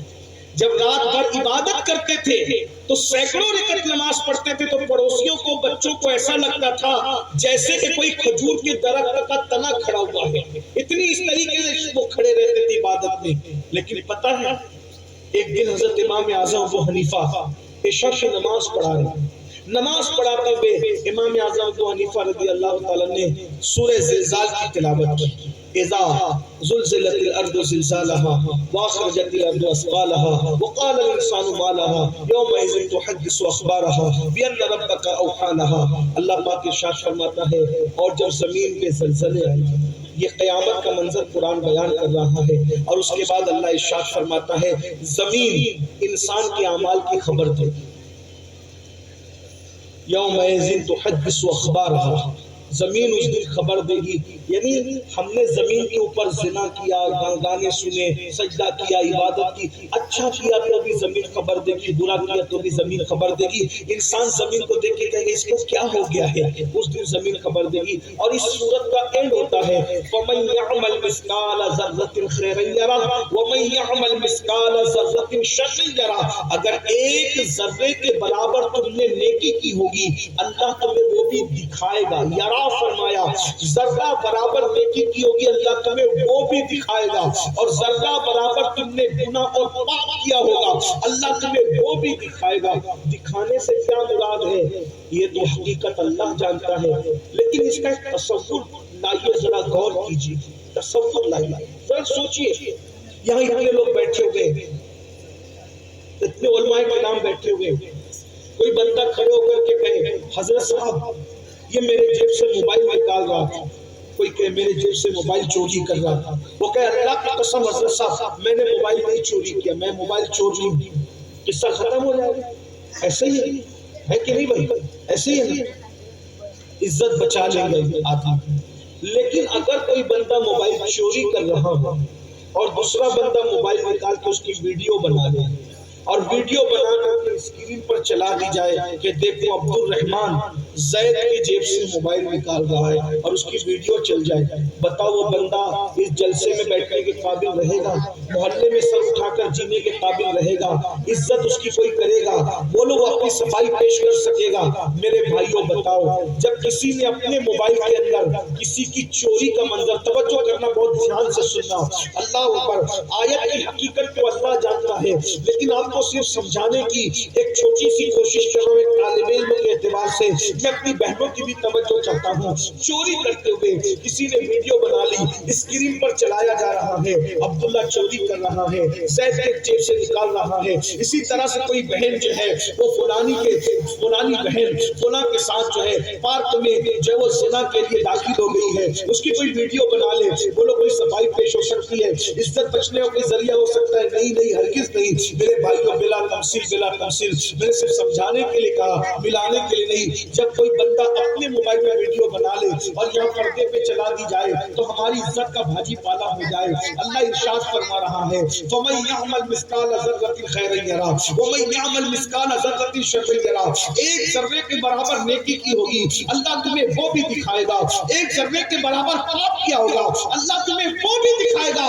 یعنی قدرت کے کیمروں کے اندر تم اس وقت جو ہے وہ ریکارڈ کیے جا رہے ہو. اور قیامت کے دن یہ سفید کپڑے پہن کر کرانا اور یہ تقوی کی زبان سے باتیں کرنا, لوگوں کے درمیان معزز بن کے رہنا اور تنہائیوں کے اندر شیطان کا نر کا ناچ بن جانا.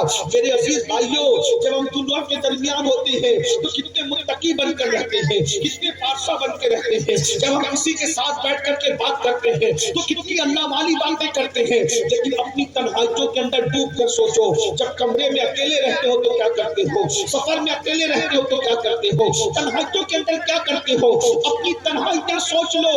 اللہ اکبر. نفاق میں ڈوبے ہوئے لوگوں, اپنی آپ کو دھوکہ دینے والے لوگوں, جب ہم دنیا کے درمیان ہوتے ہیں میرے بھائی, اگر 4 لوگ ہمیں دیکھ رہے ہیں تو ہم بڑا لقمہ اپنے منہ میں نہیں ڈالتے. لوگ کیا کہیں گے, CCTV کیمرے کی زد میں ہے تو گٹکا کھا کر کے نہیں تھوکتے. لوگ کیا کہیں گے, ہم پان نہیں کھاتے, لوگ دیکھ رہے ہیں. ہم سگریٹ نہیں پیتے, لوگ دیکھ رہے ہیں. ہم کھڑے ہو کے پانی نہیں پیتے, لوگ دیکھ رہے ہیں. ارے لوگ دیکھ رہے ہیں تو کھڑے ہو کے پانی نہیں پیتے, اور خدا دیکھ رہا ہے تو بستروں پہ لیٹ کر زنا کی فلمیں تک دیکھ لیتے ہو. لوگ دیکھ رہے ہیں, کھڑے ہو کے پانی نہیں پیتے, لیکن خدا دیکھ رہا ہے. اللہ اکبر. سود کے حرام لقمے جو سور کھانے سے بھی بدتر ہے وہ کھا لیتے ہو. ارے لوگ دیکھ رہے ہیں تو سگریٹ نہیں پیتے, اور خدا دیکھ رہا ہے تو لاٹری کے, جوئے کے, حرام کمائی کے پیسے کھا جاتے ہو. جس قوم کو لوگوں کے دیکھنے کا تو خیال ہے, خدا کے دیکھنے کا خیال نہیں, قدرت تمہیں ننگا کر دے گی. فَمَن يَعْمَلْ مِثْقَالَ ذَرَّةٍ خَيْرًا يَرَهُ وَمَن يَعْمَلْ مِثْقَالَ ذَرَّةٍ شَرًّا يَرَهُ. میرے ننگا کہنے پہ برا مت ماننا, وہاں تو یوں ہی ننگے کھڑے رہو گے, بدن پہ کپڑا بھی نہیں ہوگا. ام المومنین سیدہ عائشہ صدیقہ نے جب سنا کہ حضور وہاں لوگوں کو شرم نہیں آئے گی جب ننگے ہوں گے, آقا فرماتے اپنے آپ کو دیکھنے کی فرصت نہیں ہوگی, لوگ کسی کو دیکھ نہیں سکیں. یہ میدان محشر ہے. آج دین کو کھیل تماشا سمجھ کر آخرت کی فکر نہ کرنے والوں ذرا غور کرو. امام اعظم ابو حنیفہ سورہ زلزال میں روتے آنسو بہتے, اور پھر خیال آتا اللہ اس نعمان سے تو کیا کیا پوچھے گا, اور نعمان کیا کیا جواب دے گا تیری بارگاہ میں. پوری نماز روتے روتے گزر گئی, داڑھی آنسو سے تر ہو گئی, اور جب نماز پوری کر لی تو داڑھی سفید پکڑ کر امام اعظم جن کا آج دن گزرا, داڑھی پکڑ کر ٹپ ٹپ موٹے موٹے آنسو مسجد کے فرش پہ گر رہے ہیں, اور آپ داڑھی پکڑ کر کہتے اللہ نعمان کے بڑھاپے پہ رحم فرما اور نعمان کی مغفرت فرما. مولا تو نعمان سے کیا کیا پوچھے گا اور نعمان تجھے کیا جواب دے گا.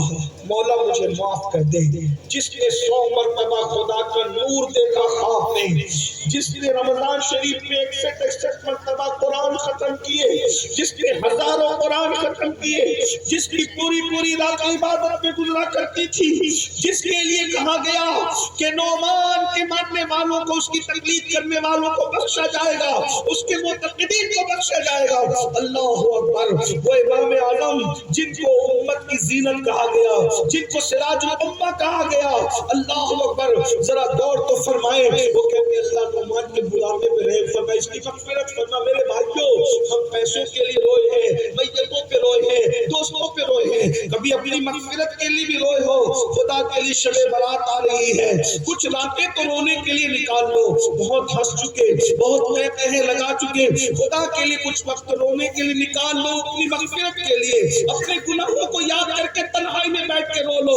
ارے غزلیں سن کر روئے ہو، گانے سن کے روئے ہو، جذباتی سین فلموں میں سیریلوں میں دیکھ کر روئے ہو، کبھی اپنی مغفرت کے لیے بھی اپنے گناہوں کو اکیلے میں بیٹھ کے سوچو۔ وہاں عورتوں کو پاک کی نظر سے دیکھا تھا، وہاں جھوٹ بولا تھا، وہاں حرام کھایا تھا، کبھی تنہائی میں بیٹھ کر کے نقشہ کھینچو اپنے پاپوں کا، اپنے جرائم کا رو لو۔ نیک لوگ رو رہے ہیں، ہمیں رونا کیوں نہیں آتا؟ کہیں یہ اللہ کے عذاب میں سے بے عذاب نہیں، یہ خدا نے ہمارے دلوں کو سخت کر دیا۔ پتھر تو خدا کے خوف سے روتے ہیں، جانور تو خدا کے خوف سے روتے ہیں، اولیاء تو خدا کے خوف سے روتے ہیں، انبیاء تو خدا کے خوف سے روتے ہیں، ہمیں رونا کیوں نہیں آتا؟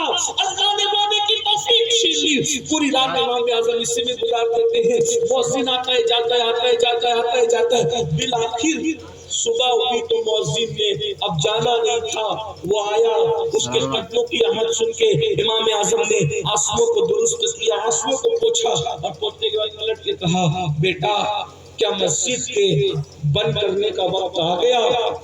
کیا مسجد کے بند کرنے کا وقت آ گیا؟ تو اس نے کہا حضرت مسجد کے بند کرنے کا نہیں بلکہ کھولنے کا وقت آ گیا ہے۔ آپ تو پوری رات روتے رہے مغفرت کی دعا کرتے کرتے۔ امام اعظم نے کہا کیا تم نے مجھے روتے دیکھ لیا؟ جی دیکھ لیا، میرے اور آپ کی طرح کوئی ہوتا تو خوش و سواہ ہوا، اب میری واہواہی ہوگی، مگر وہ اللہ والے تھے، انہوں نے کہا بیٹا تجھے اللہ کا واسطہ دے کے کہتا ہوں جب تک میں زندہ رہوں یہ واقعہ کسی سے بیان مت کرنا، مجھے ڈر لگتا ہے کہ اللہ قیامت میں یہ نہ کہہ دے کہ نعمان تنہائی میں میرے لیے روتا تھا اور بعد میں اس کی تشہیر کر دیتا تھا، مجھے اللہ سے ڈر لگتا ہے۔ یہ مغفرت کے لیے رونے والے، اور آخری بات، یہ تو امام اعظم تھے، اس امام کا بھی کوئی امام ہے۔ آخری بات، اس امام کا بھی کوئی امام ہے۔ اب امام اعظم اتنے بڑے ہیں تو ان کا امام کتنا بڑا ہوگا، ہے نا؟ ان کا کون امام تھا پتہ ہے؟ امام اعظم کا امام کون تھا تمہیں پتہ ہے؟ سب کے امام تو امام اعظم ہے، غریب نواز کے امام امام اعظم، محبوب الہی کے امام امام اعظم، امام بخاری کے استاد عبداللہ ابن مبارک کے امام امام اعظم، داؤد طائی کے امام امام اعظم، امام اعظم کا امام کون پتہ ہے؟ امام اعظم کے امام کو کہتے ہیں امام جعفر صادق۔ امام اعظم کہا کرتے تھے کہ اگر امام جعفر صادق کی خدمت کے مجھے 2 سال نہ ملے ہوتے تو نعمان ہلاک ہو گیا ہوتا۔ لوگ آپ سے پوچھتے آپ کی عمر کتنی ہے تو کہتے ہیں میری عمر صرف 2 سال ہے، جتنے سال میں نے امام جعفر صادق کی خدمت میں گزارے وہی میری کل عمر۔ امام جعفر صادق کو جانتے ہو نا، جن کی کنڈے کے نیاز کرتے ہیں، ان کو بھی کنڈے تک محدود کر دیا، آپ کو اس سے زیادہ کچھ نہیں جانتے۔ جن کی جوتیاں امام اعظم سیدھی کرتے ہوں وہ امام جعفر صادق۔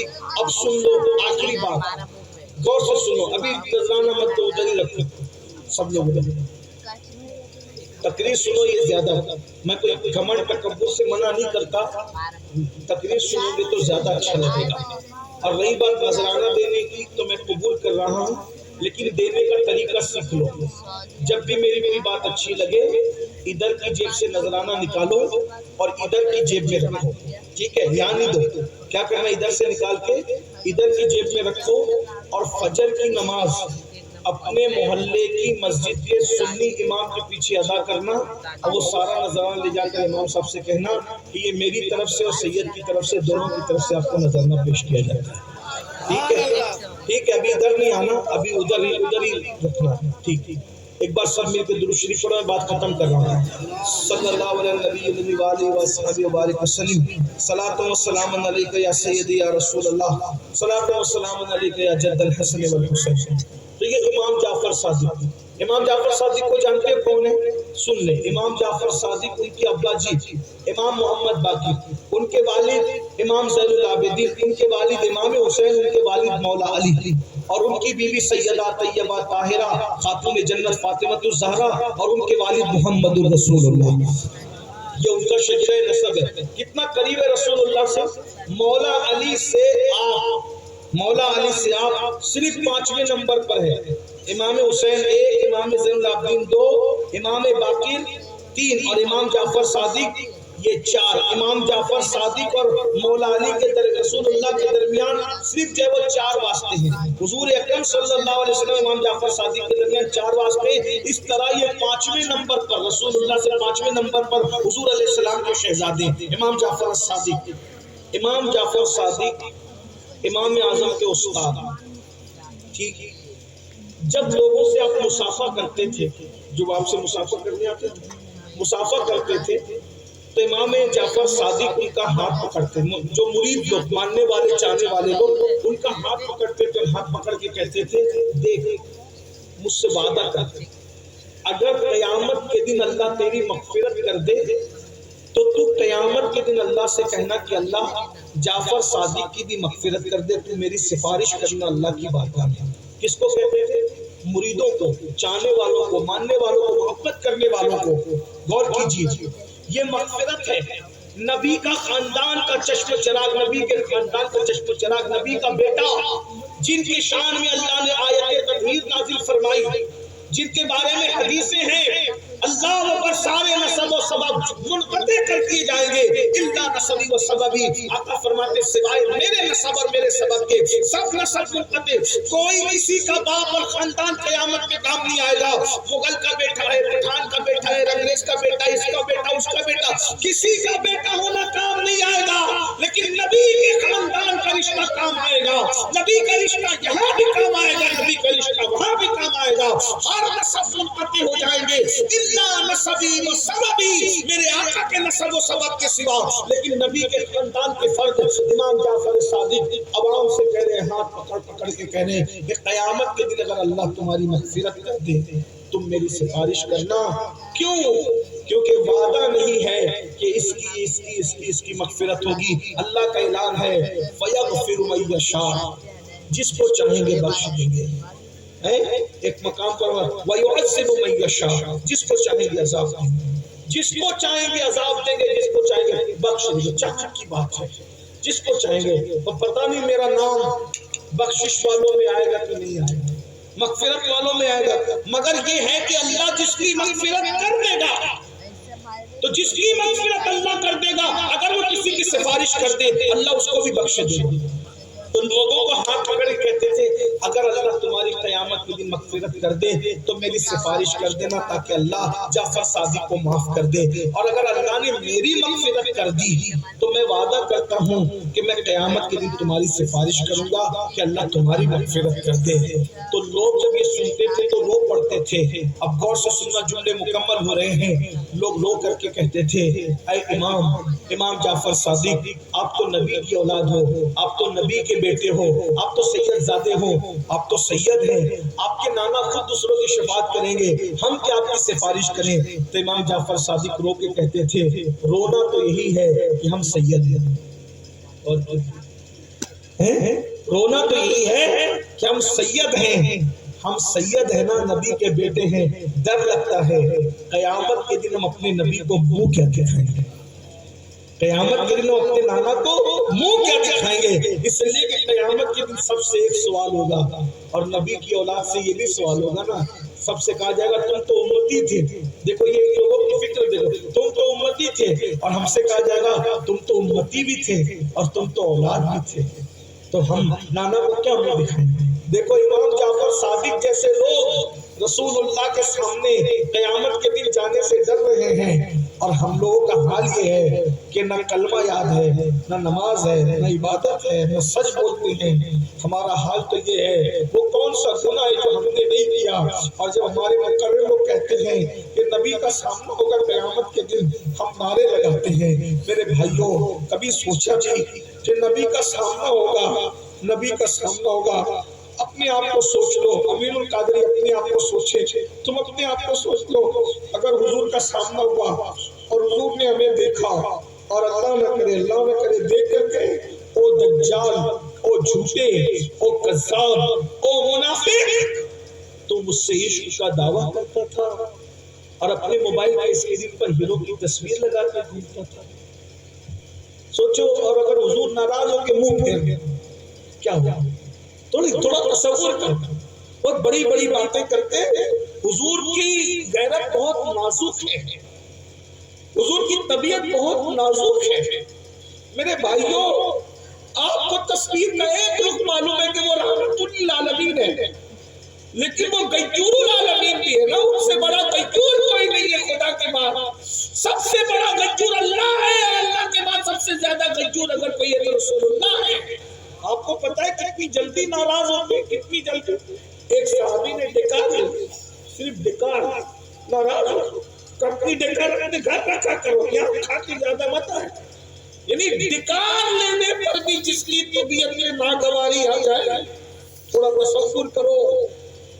بہت ڈیگے مارتے ہو، تھوڑا تصور کرو. حدیث پر نظر نہیں ہے، شاعری کی نظر، شاعری کی دنیا اور ہے، قرآن و حدیث کی دنیا اور ہے. شاعری کی دنیا میں کہتے ہو نا قیامت میں جو ہوگا دیکھا جائے گا. زلفیں لہرا کے جب وہ آئیں گے تو ہم دیکھیں گے. ارے بھائی میرے بالکل ان کی زلفیں لہرے گی. اللہ کرے ہمیں دیکھنا نصیب ہو. لیکن یہ بھی تو سوچو، جب وہ ڈکار آنے پر ناراض ہو جاتے ہیں، ناگواہ کا اٹھا تیری ڈکار میرے پاس آ کے ڈکار نہ لیا کرو. جو ڈکار پر اتنا ناراض ہو جائیں، وہ نماز کے چھوڑنے پہ کتنا ناراض ہوں گے، وہ حسد کرنے پہ کتنا ناراض ہوں گے، وہ زنا کی فلمیں دیکھنے پہ کتنا ناراض ہوں گے، وہ عورتوں کو پاک کی نظر سے دیکھنے پہ کتنا ناراض ہوں گے، وہ موبائل کے اندر ہیرو کی تصویر لگانے پہ کتنا ناراض ہوں گے. جگر میں کہا تھا مراد آبادی کہ اس امت عاصی سے نہ منہ پھیر خدایا، نازک ہے بہت غیرت سلطان مدینہ. سوچو اگر وہ منہ پھیر لے اور کہ وہ جھوٹے دجال کا صاحب تو عشق کا دعویٰ کرتا تھا، کرکٹروں کو دل دیا تھا، ہیروں کو دل دیا تھا، فلموں کو دل دیا تھا، سیریلوں کو دل دیا تھا، تو کبھی کبھی میرا نام بھی نہیں لیتا تھا، ہفتوں میری زبان پہ میرا نام نہیں آتا تھا. بتاؤ اگر وہ منہ پھر لے تو کیا بنے گا؟ میرے بھائیوں، امام جعفر صادق جیسے لوگ کہہ رہے ہیں ہم اپنے نانا کو منہ کیا دکھائیں گے. میرے بھائیوں، ہم کیا منہ دکھائیں گے؟ ایک بات میں کہہ دوں، چلے وقت آ گیا ہے بات ختم کرنے کا، تو یہ کہہ دوں امام جعفر صادق کا جب یہ واقعہ میں کئی بیان کرتا ہوں تو میں سوچتا ہوں کہ میرا بھی کام بن جائے. تو امام جعفر صادق لوگوں سے وعدہ لیتے تھے کہ اگر تمہاری بخشش ہو گئی تو تم میری سفارش کرنا کہ جعفر صادق کو بخش دے. ان کی سنت پہ عمل کرتے ہوئے آج میں اس رفیع گنج، اورنگ آباد، بھمنڈیا اور جہاں جہاں سے بھی دور نزدیک سے لوگ آئے ہیں، کیا آپ لوگ میرے ساتھ یہ وعدہ کرتے ہیں آج شعبان کے اس مقدس شب میں، اور وہ بھی تیسری شب ہے، سبحان اللہ، دوسری رات گزر چکی، تیسری شب ہے، اللہ اللہ، اور آنے والی شب اس کے بعد امام حسین علیہ جد علیہ السلام کی ولادت کی شب ہوگی. تو آئیے نا، کیا آپ مجھ سے وعدہ کرتے ہیں؟ آپ لوگ مجھ سے بہت اچھے ہو. یہ جو وہ بڑھانے چڑھانے کی بات نہیں، حقیقت ہے. اگر آپ کو قیامت کے دن اللہ نے بخش دیا تو کیا آپ مجھ سے وعدہ کرتے ہو ہاتھ اٹھا کے کہ آپ اللہ کی بارگاہ میں میری سفارش کرو گے اور کہو گے اے اللہ یہ ہمارے خادم امین القادری کو بخش دے. بولا آپ لوگ میری سفارش کرو گے اللہ کی بارگاہ؟ یا اللہ تو گواہ رہنا، یہ تیرے بندوں نے مجھ سے وعدہ کیا. اللہ آپ سب کی مغفرت فرمائے. بس ایک حدیث سن لے، جب تنہائی میں موقع ملا کرے تو اپنے گناہوں کو یاد کر کے رویا کرو، اپنے اللہ کو منایا کرو. سب کو منانا آسان ہے، سب کو منانا مشکل ہے، سب کو منانا مشکل ہے. رب کو منانا بہت آسان ہے، وہ بہت جلدی راضی ہوتا ہے، بہت جلدی مان جاتا ہے. اکیلے میں بیٹھ کر کے مستی مذاق کرنے کی بجائے کبھی 1 منٹ 24 گھنٹوں میں 1 منٹ کبھی اپنے اللہ کے لیے نکالو اور اپنے اللہ کو وہ پیش کرو جو اس کے یہاں نہیں ہے. بس بات ختم. اللہ کے یہاں وہ پیش کرو تحفے میں جو اس کے یہاں نہیں ہے. اللہ کا کیا نہیں ہے؟ یہ رونا، یہ گر گرانا، یہ عاجزی کرنا، یہ آہیں بھرنا، یہ اس کے یہاں نہیں ہے. وہ اللہ ہے، رونے سے پاک ہے، وہ متکبر ہے، عاجزی سے پاک ہے، وہ رب ہے، داتا ہے، گر گرانے سے پاک ہے. یہ عاجزی، یہ گر گرانا اس کے پاس لے جاؤ اور رو. بتاؤ اگر ایک مکھی کے سر کے برابر بھی تمہاری آنکھ سے آنسو نکل گئے اللہ کی محبت میں، وہ تم سے راضی ہو جائے گا۔ بلکہ اس کی محبت میں آنسو نکلنا اس کی دلیل ہے کہ اس نے تم کو اپنا بنا لیا ہے۔ اگر وہ تمہیں رلا دے اپنی عشق اپنی محبت میں، سمجھ لو تم اس کے ہو گئے۔ بس اللہ کی بارگاہ میں اپنے گناہوں کو یاد کر کے رونے کی فضیلت پر دو مختصر حدیث سن لو۔ ایک حدیث تو یہ ام المومنین سیدہ عائشہ صدیقہ کہتی ہے یا رسول اللہ نیک لوگ تو بے حساب جنت میں جائیں گے، آپ نے سنا نیک لوگ یا رسول اللہ کوئی گنہگار بھی بے حساب جنت میں جائے گا؟ سن لے، بہت بڑا تحفہ ہے آج کے بیان میں۔ یا رسول اللہ کوئی گنہگار، نیک نہیں گنہگار، حضور کوئی گنہگار نہیں بے حساب جنت میں، بے حساب کتاب کے بغیر کوئی گنہگار بھی جنت میں جائے گا؟ میرے آقا فرماتے ہاں ضرور کچھ گنہگار ایسے ہیں جن کو اللہ بے حساب جنت عطا کرے گا۔ اس کے حضور وہ وجہ فرمایا جو گنہگار تنہائی میں اپنے گناہوں کو یاد کر کے روئے گے، ایسے گنہگاروں کو اللہ قیامت میں بے حساب جنت عطا فرمائے گا۔ بے حساب جنت میں جانا چاہتے ہو، اکیلے میں اپنے یار کو منانا سیکھو، اپنے رب کو منانا سیکھو، اس کی بارگاہ میں دل گرانا سیکھو۔ اور آپ کو پتا ہے جو اللہ کی محبت میں روتا ہے، جو خدا کے خوف سے روتا ہے، دوسری حدیث اللہ اس کو زمین پہ گرنے نہیں دیتا، اللہ اس کو اپنی ہتھیلی پہ اٹھا لیتا ہے۔ اللہ کی ہتھیلی ہماری ہتھیلی کی طرح نہیں ہے، اللہ کے ہاتھ ہمارے ہاتھ کی طرح نہیں ہے، جیسا کہ اس کی شان ہے۔ اللہ اپنے دست قدرت ان آنسوؤں کو اٹھاتا ہے اور اٹھا کر فرماتا ہے اے میرے فرشتوں بتاؤ جو میری محبت اور میرے خوف میں رویا میں اس کو کیا صلاح کروں؟ فرشتے کہتے اللہ اس کو تو بخش دے۔ فرمایا نہیں، یہ اس سے بڑی اس کی جزا ہے، بخشش سے بڑی جزا ہے اس کی۔ پھر کا مولا اس کو اس کے اجر کو اور زیادہ کر دے، اس سے بڑی جزا ہے اس کی۔ پھر اللہ سے فرشتے کہتے مولا پھر تو ہی بتا کہ تو رونے والوں کو کیا دے گا؟ تو اللہ فرماتا ہے فرشتوں گواہ رہو جو میری محبت میں روئے ہیں تو قیامت کے دن میں ان کو یہ مقام عطا کروں گا کہ میں اپنی انوار سے حجاب اٹھاؤں گا اور اٹھا کر کے ان کو کہوں گا میرے بندو آج تمہارے رونے کا صلہ یہ ہے کہ تم مجھے دیکھو اور میں تمہیں دیکھوں، تم مجھے دیکھ لے میں تمہیں دیکھ لوں، دیکھنے کا مزہ۔ اللہ اکبر، توجہ فرمائے، وہ مجھے دیکھیں گے اور میں انہیں دیکھوں گا۔ سب کی زیارت کا ایک وقت متعین ہوگا کہ اس کو اتنا، اس کو اتنا، اس کو اتنا، مگر جو لوگ اپنے گناہوں کو یاد کر کے اللہ کی محبت میں روتے رہیں گے، اللہ جب تک چاہے گا وہ اللہ کا دیدار کرتے رہیں گے، اور وہ جب تک چاہیں گے اللہ کا دیدار کرتے رہیں گے۔ یہ ان کا انعام ہے۔ ذرا سوچو تو صحیح، جب نبی کے حسن و جمال کا یہ عالم ہے تو خدا کے جمال اور حسن کا عالم کیا ہوگا؟ جب نبی کے جمال کا یہ عالم ہے تو ان کو بنانے والے کے حسن کا عالم کیا ہوگا؟ اس لیے میرے بھائیوں اپنے اللہ کے لیے وقت نکالیے۔ شب برات میں راتوں کو کھیل کود، مستی مذاق، کھانے پینے میں مت گزارنا، تنہائی میں بیٹھنا، اپنے گناہوں کو یاد کر کے رونا، استغفار کرنا، درود شریف پڑھنا، اور صرف شب برات نہیں ہر رات کو شب برات مناؤ۔ بس ایک منٹ، زیادہ نہیں، صرف ایک منٹ، گھنٹوں سب کو دیے ہو، اپنے رب کے لیے ایک منٹ روز نکالنا ہے، اور تنہائی میں بالکل خلوص کے ساتھ، کوئی نہ دیکھے، نہ بیوی نہ بچے نہ بھائی کوئی، اکیلے بیٹھے بس مولا میں بہت گنہگار ہوں، پاپی ہوں، مجھے بخش دے۔ 3 بار استغفار کرنا، رونے کی کوشش کرنا، رونا آئے تو سبحان اللہ، نہ رونا آئے رونے جیسی صورت بنا لینا، اس پہ بھی ثواب ہے، اچھوں کی نقل بھی اچھی ہے۔ چند دن رونے جیسی صورت بناؤ گے انشاءاللہ رونا آنے لگے گا، اور جس دن اللہ کے لیے رونا آنے لگے سمجھ جاؤ اب تمہیں قریب کیا جا رہا ہے، تمہیں اپنے قرب سے نوازا جا رہا ہے۔ اللہ کی ناراضگی کا ایک سبب یہ بھی ہے کہ اللہ اپنی محبت میں رونے کی توفیق چھین لیتا ہے۔ بنی اسرائیل میں ایک آدمی تھا، وہ بہت پاپ کرتا تھا، وہ کہتا تھا میں اتنے پاپ کرتا ہوں لیکن مجھے کوئی اللہ عذاب نہیں دیتا، تو اللہ نے اس دور کے نبی پہ وحی نازل فرمائی، اس سے کہو کہ کبھی میری محبت میں رویا؟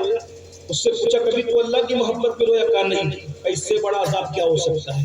کہ اللہ نے اپنی محبت میں رونے کی توفیق کس سے چھینی.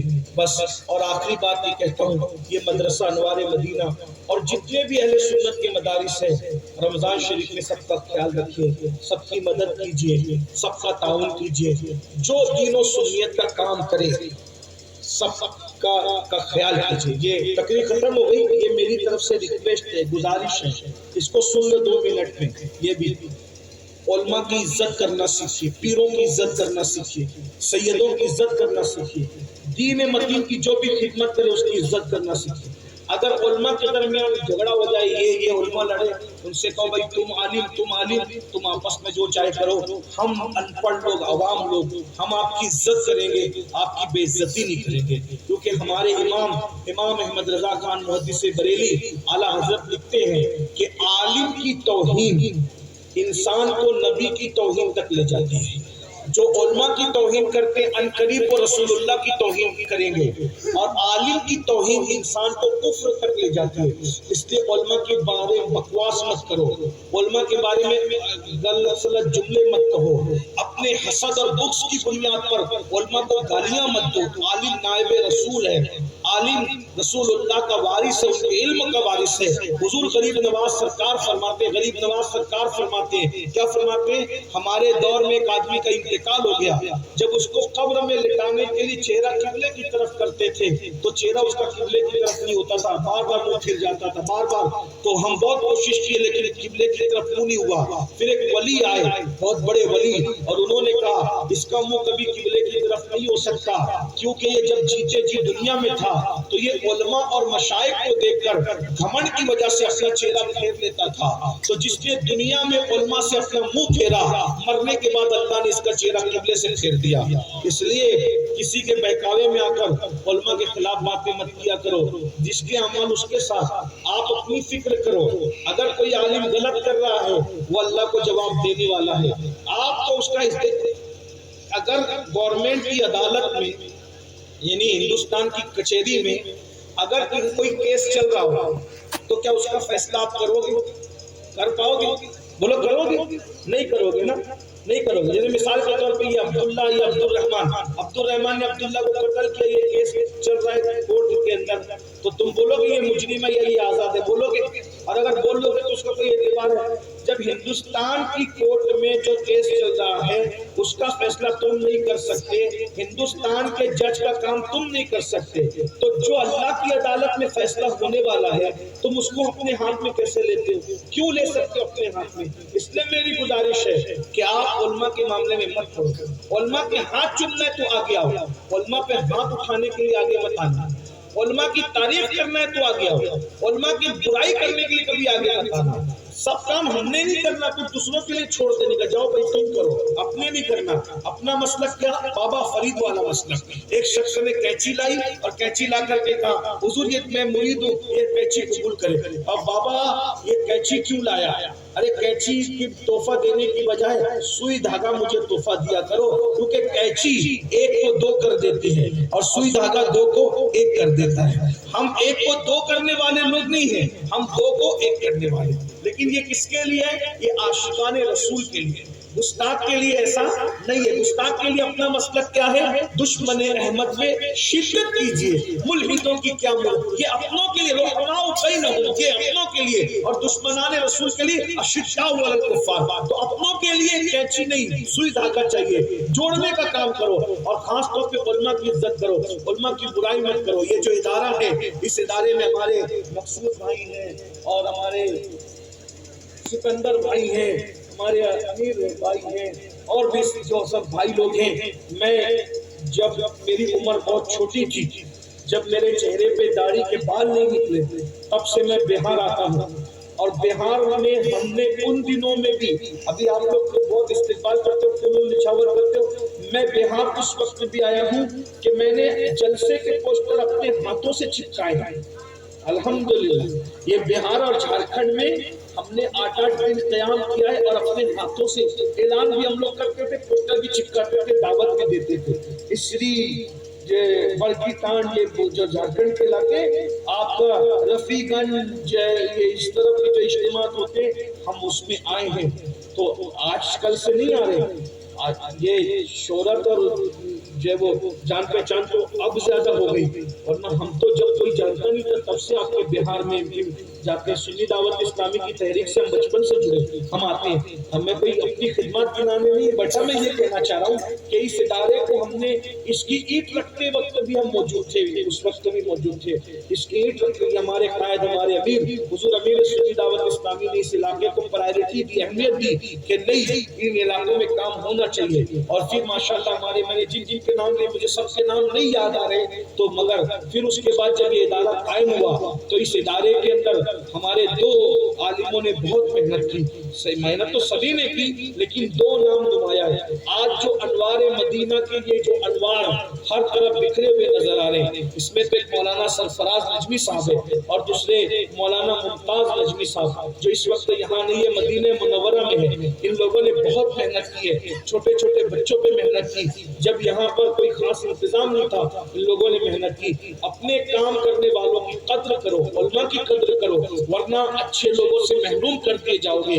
آپسی اختلاف میں مت پڑو، دین کے کام کرنے میں آگے آ سکتے تو آگے آؤ، اور اگر آگے نہیں آ سکتے تو گھر بیٹھ جاؤ، دین کو نقصان مت پہنچاؤ۔ دیکھو جس نے دین کی راستے میں رکاوٹ ڈالا، دین کو نقصان پہنچایا، جس نے اللہ نے اس کی نسلیں مٹا دی۔ کہاں ہے یزید کی نسل؟ اس نے نقصان پہنچایا، اس کی نسل کا ہے۔ دین کو نقصان پہنچانے والے حجاج بن یوسف کی نسل کا ہے، بتاؤ وہ اس نے دین کو نقصان پہنچایا۔ اسی طریقے سے ابن زیاد کی نسل کا ہے، شمر کی نسل کا ہے۔ دیکھو جس نے دین کو نقصان پہنچایا اللہ نے ان کی نسل ختم کر دی۔ اس لیے علماء سے جھگڑا مت لو، دین کو نقصان مت پہنچاؤ۔ اگر کچھ معاملات ہیں تو بیٹھ کے حل کر لو، آپس میں پیار محبت سے رہو، اپنی ذات سے دین کو نقصان نہیں پہنچنا چاہیے۔ میں امید کرتا ہوں کہ آپ سب اس کا خیال کریں گے اور شب برات آنے سے پہلے ایک دوسرے کو معاف کرو، معافی تلافی کرو۔ اگر ہماری باتوں پہ یقین ہے تو ہماری بات مانو۔ یاد رکھنا تم زمین پر ایک دوسرے کو معاف کرو گے، آسمانوں پر اللہ تمہاری بخشش کا فیصلہ فرمائے گا۔ اور اگر ایک دوسرے کے لیے بغض کینہ لے کر کے رہو گے تو اللہ کے رسول نے فرمایا شب برات میں جن کو بخشا نہیں جاتا وہ لوگ ہیں جو ایک دوسرے کے لیے دل میں بغض اور کینہ رکھتے ہیں۔ ارے نمازیں پڑھو گے، صلاۃ و تسبیح پڑھو گے، استغفار کرو گے اور ایک دوسرے کے لیے دل میں بغض اور کینہ ہوگا، تمہاری بخشش نہیں ہوگی۔ اس لیے اللہ کے بندو یہاں ایک دوسرے کو معاف کر دو، کرو مہربانی، تم اہل زمین پر خدا مہربان ہوگا، عرش بری پر اللہ تم سب کی مدد فرمائے، حامی و ناصر ہو۔ میں امید کرتا ہوں کہ سب مل جل کر سنیت کا کام کریں گے۔ سنی دعوت اسلامی سے جڑیے، سنی دعوت اسلامی کے قریب آئیے۔ سنی دعوت اسلامی علماء اہل سنت اور مشائخین اہل سنت کی سرپرستی میں دین کا کام کر رہی ہے۔ اس تحریک کا مقصد یہ ہے کہ بھٹکے ہوئے آہو کو پھر صوبے حرم لے چل۔ ہمارا مقصد ہے سب کو مدینہ منورہ لے جانا، یعنی حضور کے قدموں میں لے جانا، حضور کے عشق سے قریب کرنا، حضور کی محبت سے قریب کرنا۔ اس لیے کہ کل بھی مسلمانوں کو عزت وقار اور کامیابی ملی تھی عشق مصطفیٰ کی وجہ سے، محبت رسول کی وجہ سے۔ آج بھی کامیابی ملے گی عشق رسول کی وجہ سے، محبت رسول کی وجہ سے۔